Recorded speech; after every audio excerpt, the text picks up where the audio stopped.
хотим немножко рассказать об Эрмитаже, поэтому мы частичку его привезли. Национальный музей Северной Осетии и Государственный Эрмитаж договорились о сотрудничестве. В честь празднования 1000-летия крещения Алании в республику привезли уникальные экспонаты.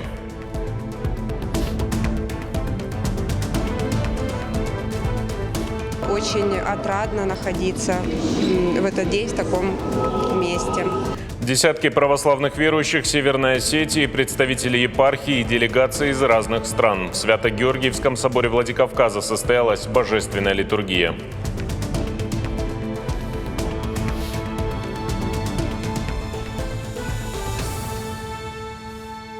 В Северной Осетии отмечают 1000-летие крещения Алании. Масштабные мероприятия проходят на разных площадках. В понедельник у Аланского Успенского мужского монастыря звучала классическая музыка. Театр оперы и балета филиала Маринки дал концерт под открытым небом.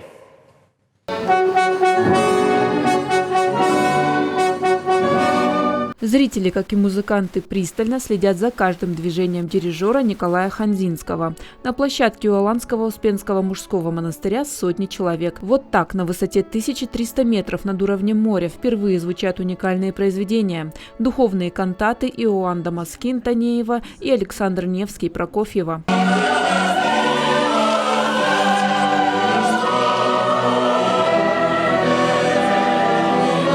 Исполнять масштабные вокально-симфонические произведения у монастыря в горах – особая ответственность. Музыканты театра оперы и балета филиала Маринки подготовили их к знаменательной дате – 1000-летию крещения Алании. Я думаю, это событие очень важное и знаковое, потому что монашество является таким солью христианства, и то, что культура и монашеское делание в сегодняшнем мероприятии объединились, и монашеское делание, оно тоже является таким особенным культурным строительством, как и музыка. Я думаю, это такие две замечательные стороны одной и той же медали. Композитор Сергей Иванович Танеев, который неоднократно здесь бывал у нас тоже во Владикавказе, написал кантату. Она положила начало лирико-философскому типу кантат.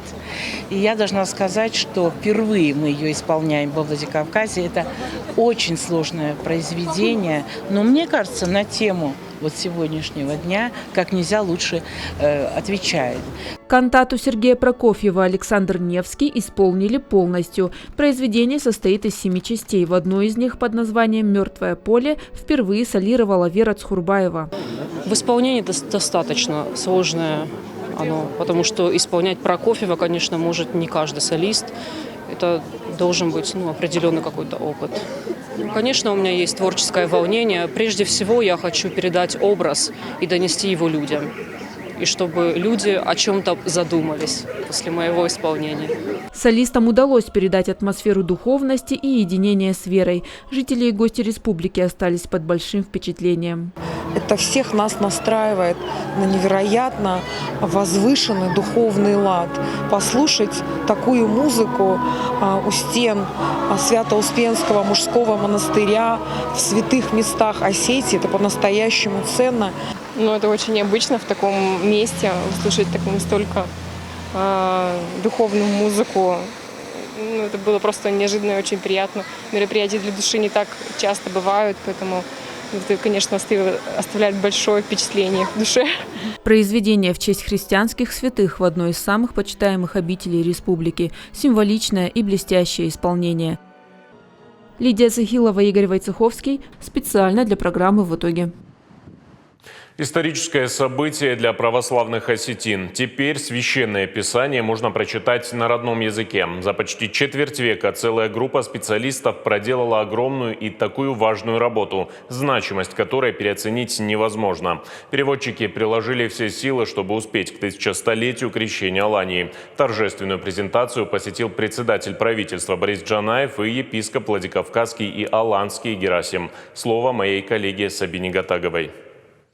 30 переводчиков, редакторов и корректоров провели без преувеличения колоссальную работу. Больше 20 лет детально изучали историю древнего Израиля и Осетии. Участвовали в семинарах в Санкт-Петербурге, посещали курсы древнееврейского языка. Осуществить прямой перевод с иврита на осетинский помогали ученые мирового уровня. Осетинский язык столь же древен, как и библейский иврит, да? они где-то вот даже вот по звучанию, они где-то похожи. Улавливала я какие-то вот ассоциации какие-то были. И, вы знаете, и знание иврита потом уже помогало, и глубже узнать свой собственный язык. Средства на типографию, бумагу, транспортировку и печать поступали со всего мира. Важно было успеть именно к 1000-столетию крещения Алании. Специалисты отмечают, это огромный вклад в развитие осетинского языка, общества и республики в целом. Сейчас тираж 1200 экземпляров, в Писании около 2000 листов. Этот труд, он предназначен для того, чтобы им пользовались, то есть переводом Библии, не только в каких-то узких кругах, не только в церкви, не только священники, не только какие-то любители, специалисты, но чтобы он был распространен во всем обществе, чтобы библейские смыслы формировали мышление, влияли на поступки, влияли на решения людей во всех сферах жизни. Специалисты Российского библейского общества работали в тесном контакте с Владикавказской епархией. Библию украсили национальным орнаментом и аланским крестом. Сам процесс перевода Библии на осетинский язык, как и ранее богослужебных текстов, способствует его развитию и становится гарантом его сохранения. Тема сохранения национального языка для Осетии сегодня важна и актуальна как никогда. Именно поэтому появление данной Библии ждут с интересом и нетерпением. Сегодня здесь присутствуют представители государственной власти, научного сообщества, православной церкви, общественности, что воочию является симфонией нашего совместного соработничества во имя дальнейшего духовно-нравственного возрождения отчизны. Указом главы республики Сергея Миняйла за большой вклад в перевод на осетинский язык Священного Писания Ветхого и Нового Завета специалисты наградили медалями во славу Осетии и почетными грамотами республики.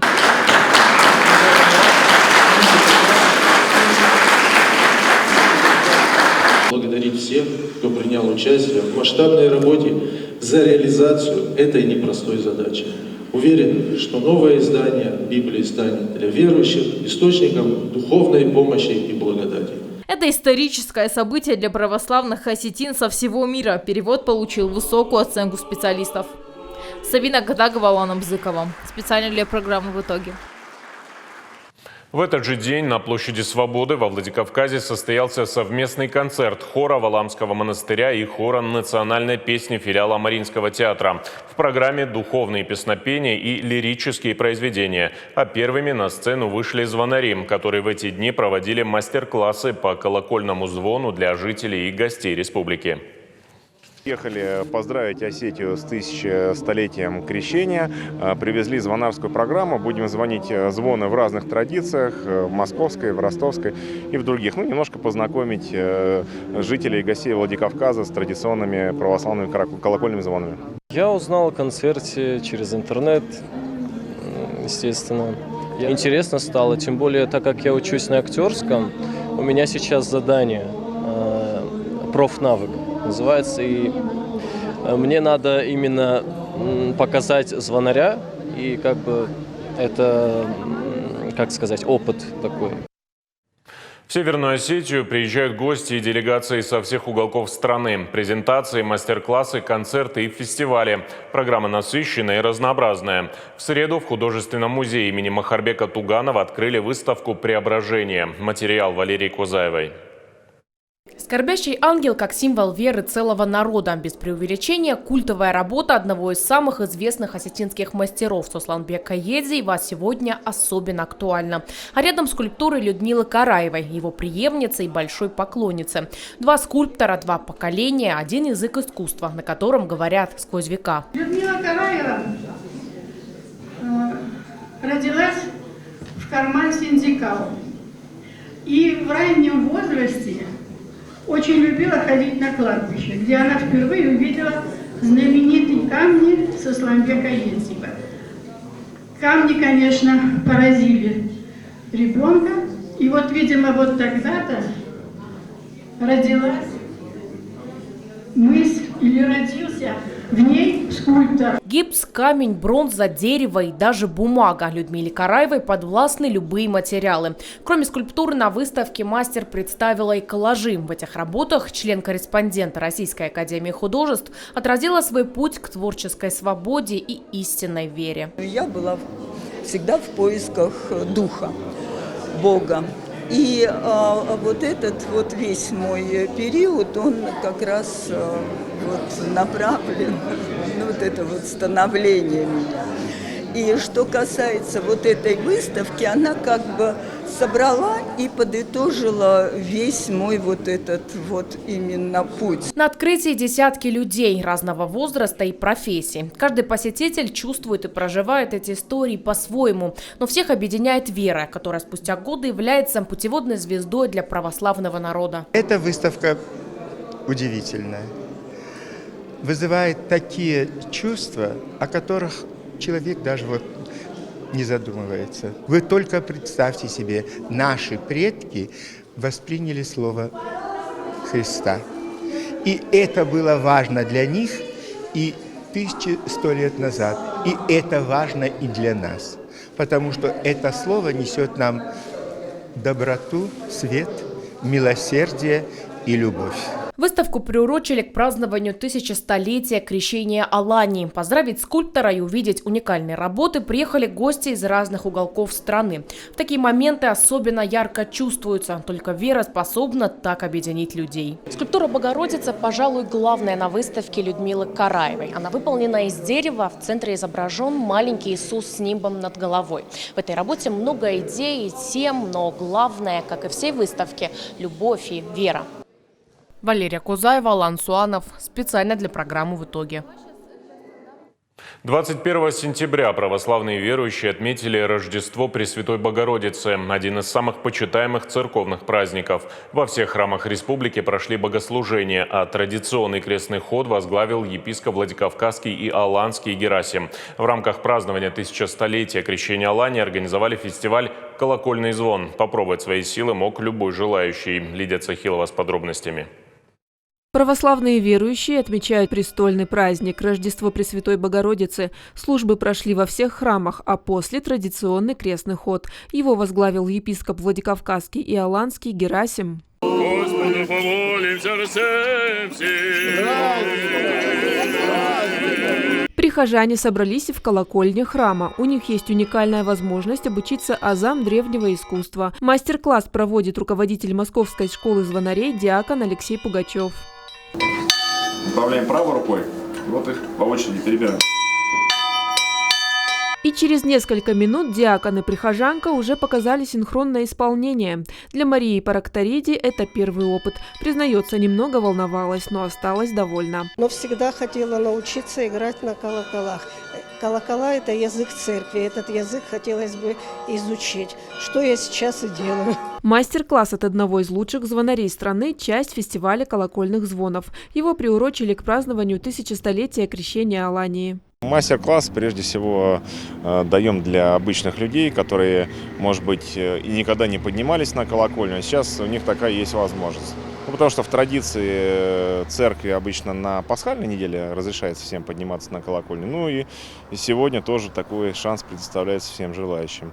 Вот. Ну, еще мы хотим, конечно, немножко позаниматься с местными звонарями, обменяться опытом, немножко какие-то советы, может быть, где-то дать по настройке колокольни, по развесу. Очень рад, что к нам приехал такой профессионал, который может адаптироваться к любой колокольне. У нас, конечно, очень специфическая привязка. Такой привязки я еще нигде не видел, в наших храмах города. Поэтому я удивлен, что этот человек так быстро адаптировался к такой колокольне. А вечером в рамках фестиваля «Колокольный звон» состоялся концерт камерного хора «Алания» и ансамбля «Васа Монга». Лидия Цахилова, Алан Суанов. Специально для программы «В итоге». Десятки сюжетов и одна вера, которая 1100 лет назад стала символом единства нашего народа. На выставке «Святая Алания» работы учеников детской художественной школы Владикавказа имени Сослана Тавасиева. Библейские сюжеты, история Алании, изображение лик святых. В этих работах дети отразили свое понимание веры и любви. Считаю, что дети – это самая искренняя часть нашего населения, и они что чувствуют, то и говорят, и изображают. Поэтому, как правило, во-первых, это бывают очень радостные картины. Научить ребенка фантазировать – это очень и очень здорово. И я знаю, что дети, которые поют и рисуют, они никогда не будут плохими людьми. К этой теме мы обращаемся давно и всегда. Мы так живем, мы так чувствуем. Нас очень интересует еще и наша история. И когда говорят о том, что какие талантливые дети, дети талантливы везде. Но мне кажется, важно, когда на их пути появляется человек, который дает им какой-то импульс и направление. Ведь их вначале надо вдохновить. Выставка уникальных экспонатов Государственного Эрмитажа стала возможной благодаря договоренности с Национальным музеем республики. Двустороннее соглашение – это в первую очередь обмен опытом, который, как отмечают инициаторы, будет укреплять культурные связи. Слово Алине Цгоевой. От правительства республики соглашение подписывает председатель правительства Джанаев Борис Борисович. От Государственного Эрмитажа соглашение подписывает генеральный директор Петровский Михаил Борисович.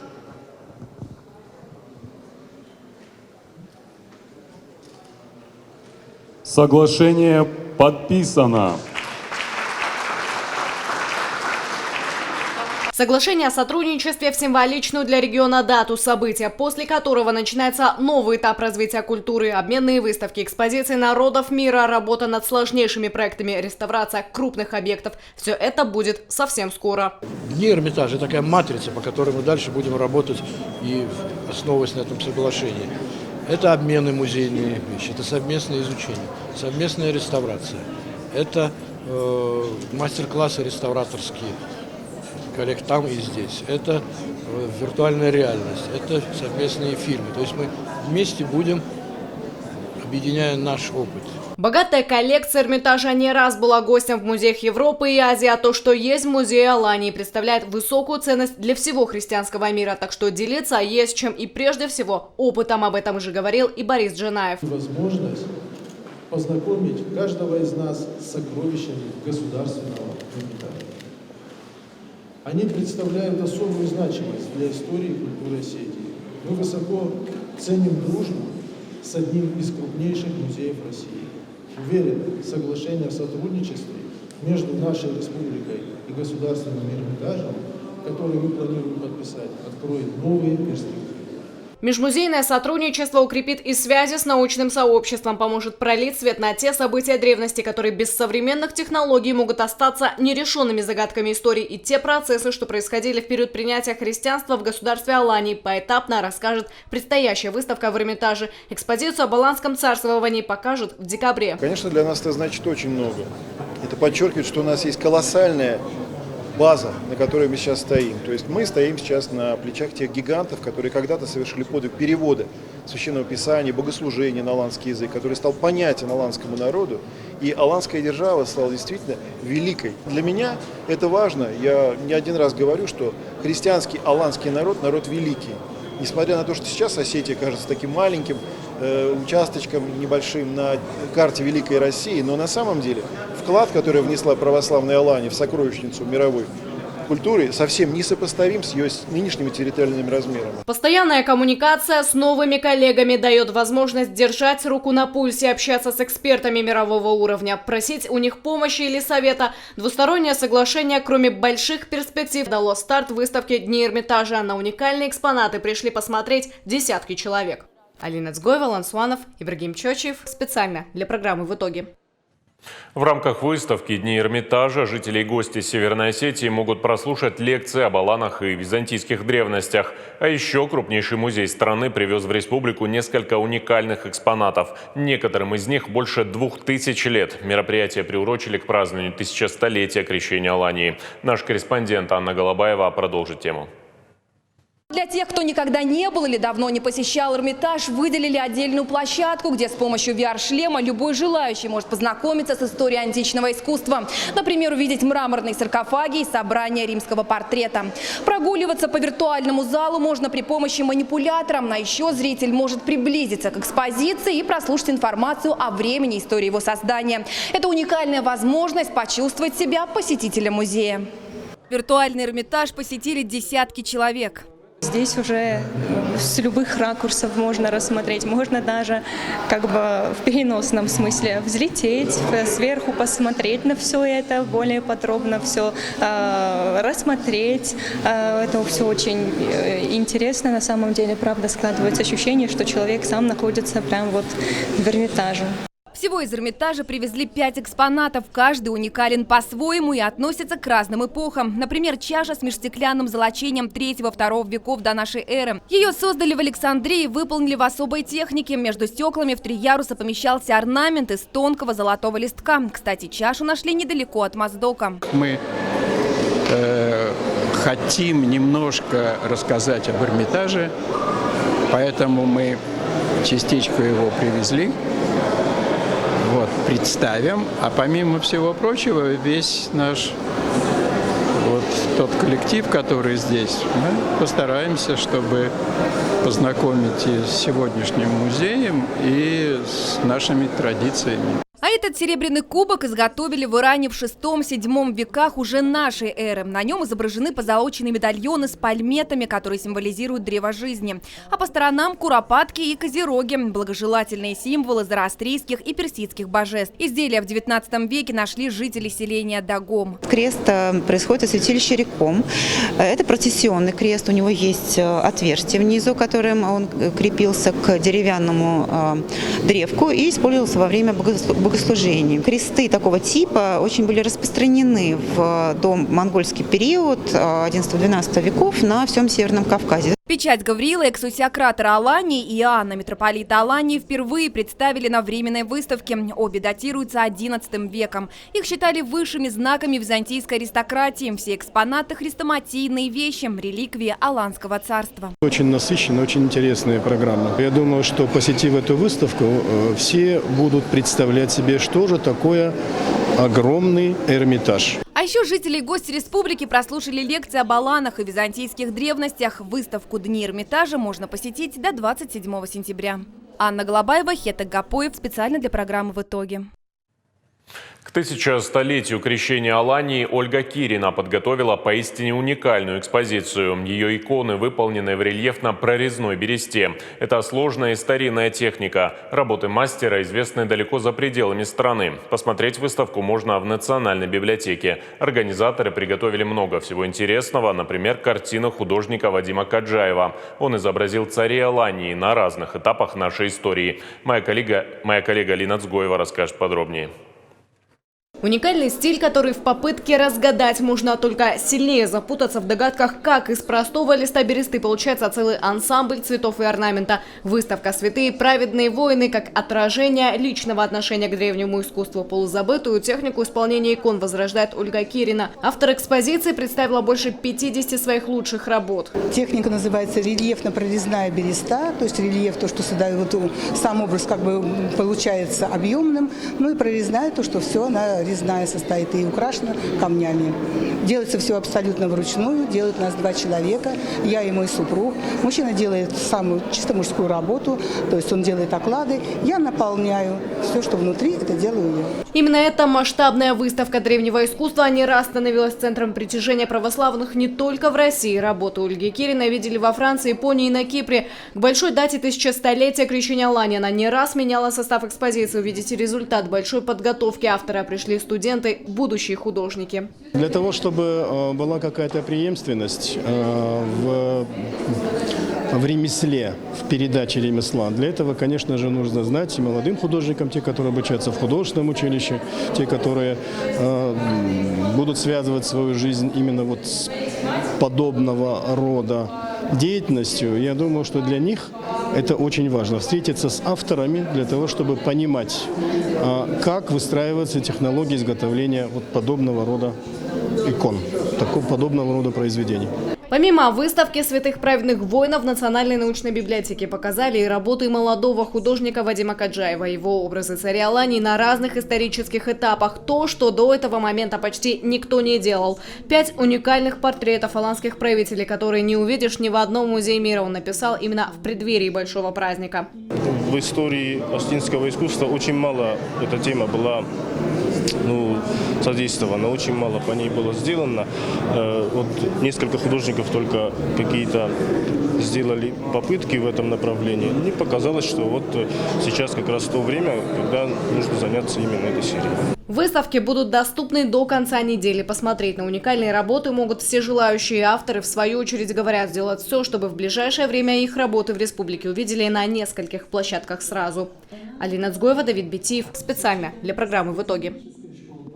А в субботу стартовал международный форум «Христианство на Кавказе. Традиции и современность». Приветственное письмо участникам направил Владимир Путин. Глава государства отметил, для народов Алании христианство стало мощной созидательной силой, оказало влияние на формирование высоких духовных, нравственных и культурных ценностей. Представители духовенства и православные верующие со всего мира. В филиале Мариинского театра стартовал первый день международного форума «Христианство на Кавказе. Традиции и современность». На пленарном заседании к участникам обратился председатель правительства Борис Джанаев. Сегодняшний форум – ключевой блок в череде мероприятий. У него важная миссия – укрепление традиционно духовно-нравственных ценностей народов России, а также развитие межконфессионального и межнационального диалога на Северном Кавказе. Именно такие масштабные площадки позволяют сохранить и приумножить крепкий христианский фундамент. Сегодня у каждого присутствующего есть возможность окунуться в историю становления православия в Алании, обсудить важные исторические и культурные вопросы. Программа первого дня форума насыщенная. Секции «Социальное служение», религиозные организации, духовно-нравственное воспитание, информационная безопасность. Важно смотреть на религию не только через историческую призму, но и говорить об актуальных вопросах и целях. Русская православная церковь и конфессиональные общины Северного Кавказа и России имеют большой опыт социального служения, благотворительности, образовательной и совместной миротворческой деятельности.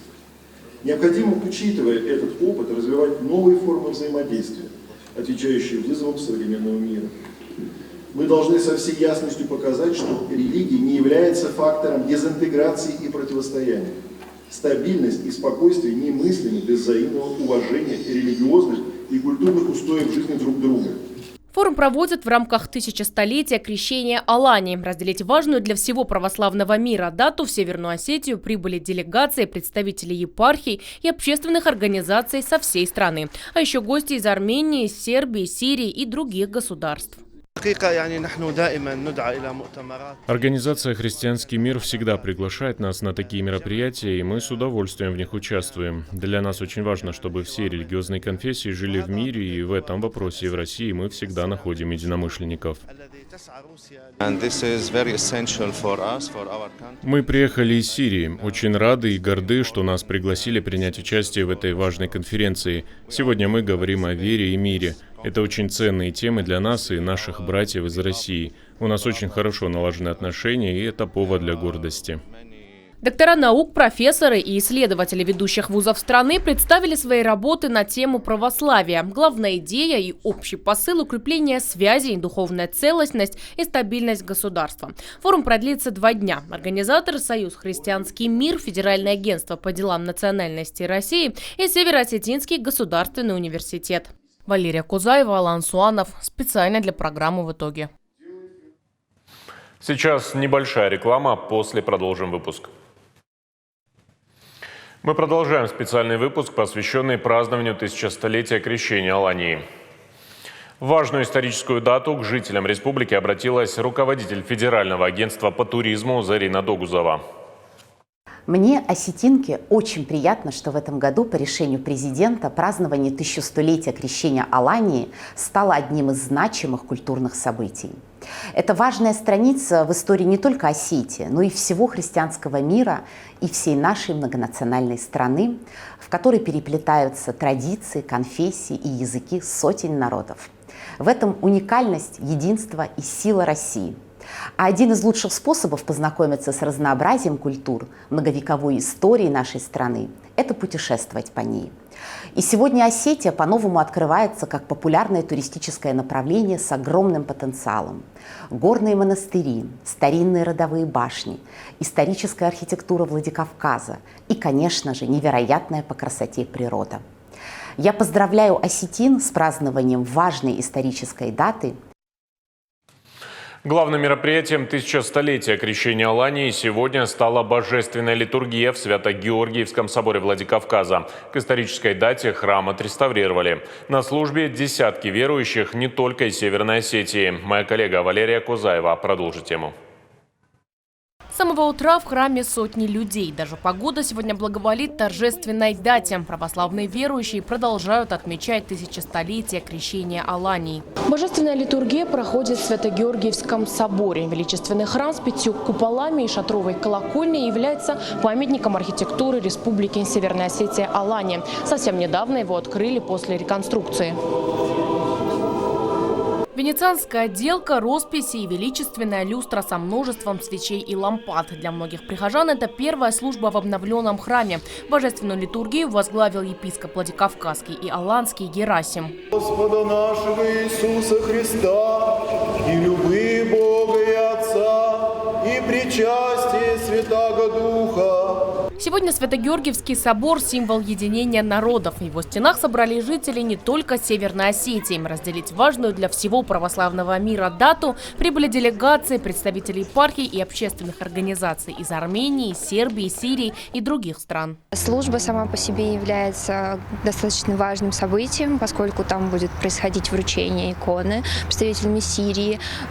И для нашей организации, и для людей в принципе, это прежде всего укрепление межнациональных и конфессиональных связей. Разные люди, судьбы и общая вера, которая вот уже 1100 лет является путеводной звездой православных христиан. В ней находят утешение, спасение и надежду. Каждый из прихожан в эти дни испытывает большую гордость и радость. Для каждого присутствующего на этой литургии очень отрадно находиться в этот день в таком месте. Чувствую себя частью чего-то очень важного для наших жителей, для нашей всей республики, частью исторических событий, потому что такой праздник это действительно раз в 1100 лет происходит. Божественная литургия – важное торжество в череде мероприятий, посвященных тысячелетию крещения Алании, но далеко не последнее. Сегодня же пройдет фестиваль исторических реконструкций и мероприятия духовной музыки. Валерия Кузаева, Хетак Гапоев. Специально для программы «В итоге». Тематические площадки открылись сегодня в Центральном парке и у Национального музея. Жители могли посетить сразу несколько выставок, посвященных православию в Осетии. Кроме этого, работал и кинотеатр. Зрителям показали документальные фильмы о христианстве. Делегация Северной Осетии представила республику на Международном форуме современной журналистики «Вся Россия-2022». Презентацию посетил председатель Союза журналистов страны Владимир Соловьев. Он поздравил жителей региона с тысячелетием крещения Алании и отметил, площадка Северной Осетии стала украшением форума. Среди главных новых медиапроектов – тележурнал «Северный Кавказ», который в этом году запустил телеканал «Осетия Рештон». Это были все новости минувшей недели. Я с вами прощаюсь. Всего доброго.